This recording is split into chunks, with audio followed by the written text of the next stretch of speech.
Tervetuloa opettelemaan QR-koodien tekemistä.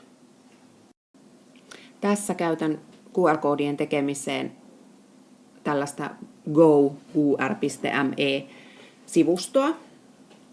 Näitä on toki paljon muitakin, mutta jos tämä oppii, niin varmasti voi käyttää sitten samalla logiikalla monea muuta. Täältä vasemmalta valitaan, että mitä sinne sen meidän QR-koodin taakse halutaan piilottaa. Mietitään ensin, että miten saadaan sinne joku nettisivu.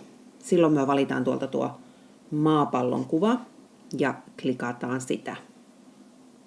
Seuraavaksi avataan uusi välilehti siellä internetissä ja mennään hakemaan se osoite, mikä sinne QR-koodin taakse halutaan piilottaa. Tässä nyt vaikkapa nämä Tukholman matkailusivut, eli maalataan tuo osoite ja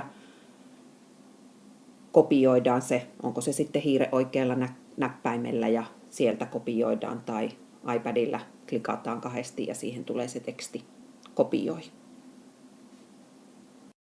Sitten mennään takaisin sinne meidän GoQR-sivulle, missä oli siis valittuna täällä tämä maapallo, joka tarkoittaa, että nyt ollaan QR-koodin taakse piilottamassa nettisivua ja käydään tuohon laatikkoon sitten liittämässä se meidän äsken kopioima nettiosoite.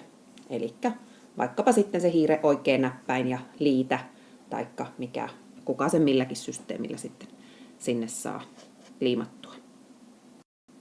Ja samalla kun sinä liität sen nettiosoitteen tuonne laatikkoon, niin tämä ohjelma automaattisesti tekee tämän QR-koodihässäkän tähän oikealle. Eli tästä sinun sitten pitää taas käydä tämä kopioimassa sillä hiiren oikealla näppäimellä ja siirtää se vaikkapa sitten ihan Word-tekstitiedostoon, jonka kautta voit sitten printata sen paperille ja jakaa sen sitten paperilla jossakin siellä koulun seinällä oppilaille. Seuraavaksi piilotetaan sinne QR-koodin taakse tekstiä. Silloin valitaan täältä vasemmalta tuo paperin sivun kuva. Ja kirjoitetaan se meidän teksti tonne tekstilaatikkoon.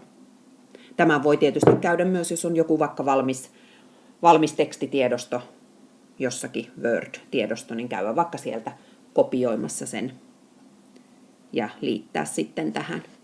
Tässä oli tämä vinkki, että kamalan pitkiä tekstipätkiä tähän ei saa sitten muuten tuo QR-koodi menee niin sekavaksi, että sitä ei kaikki skannerit välttämättä lue.